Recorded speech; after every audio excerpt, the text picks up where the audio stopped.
Conto alla rovescia che è arrivato a 0 per la terza corsa, è la prova dedicata ai gentleman della serata. Sono in 10 al via. Favorito è il numero 1 di Bolero VF con Leonardo Vastano in Psyche. Andiamo a leggere il campo dei partenti: 1 Bolero VF Leonardo Vastano, 2 Battiato Jet Matteo Zaccherini, 3 Bowie Filippo Monti, 4 Benigno Waiselle Cristiano Pepponi, 5 Black LL Federico Bongiovanni, 6 Brendas Michela Rossi in seconda fila, 7 Brando Trio Andrea Orlandi, 8 Bagar Marcello Becci, 9 Belle Epoque Jessica Pompa, 10 Brook US Andrea Venezia. Allenamento che si va a completare. Problemi per Battiato Jet che come sgambatura non vuol saperne. E si parte con la velocità da parte di Benigno Waiselle che va subito al comando nei confronti di Bolero VF. Al largo c'è Black LL che cerca posto alla corda.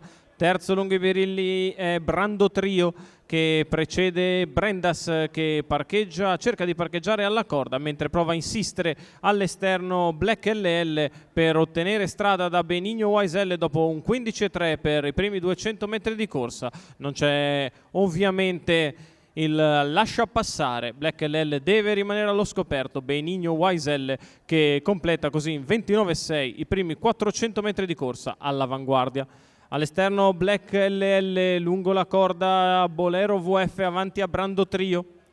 Quindi Brendas che a distanza fa la seconda pariglia all'esterno, cerca di risalire mentre sposta dalla corda Bolero VF che va al largo, va allo scoperto di Benigno Waiselle che ha fatto 15,8 per la curva e ora deve riallungare perché arriva Bolero VF 1,1 per la metagara. Benigno in vantaggio, Bolero VF che attacca all'esterno, Black LL che si è sistemato alla corda avanti a Brando Trio, quindi ancora Brendas, poi gli altri più indietro con l'errore di Bowie nelle retrovie.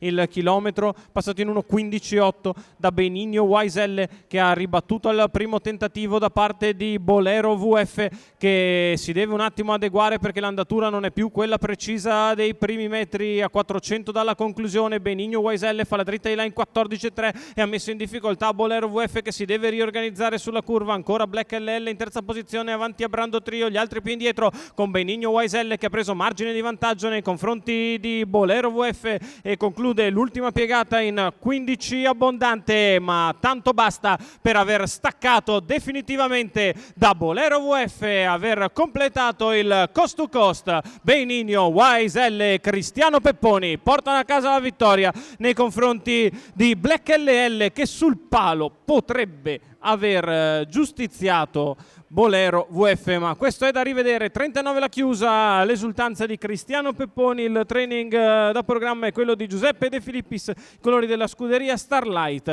i colori di Finimentazione e Sulchi tradiscono il lavoro dietro le quinte di Roberto Luvolo, il successo da parte di Benigno Waiselle che porta a casa la vittoria nei confronti di Black LL e Bolero VF che arrivano in foto. Andiamo a rivedere nelle immagini, c'è largo intervallo, la foto è strettissima. La prima impressione è quella che Black LL possa aver battuto Bolero VF, ma ovviamente è molto stretta tra i due e dobbiamo lasciare il verdetto definitivo al giudice d'arrivo. Quel che è certo è il successo da parte di Benigno Waiselle.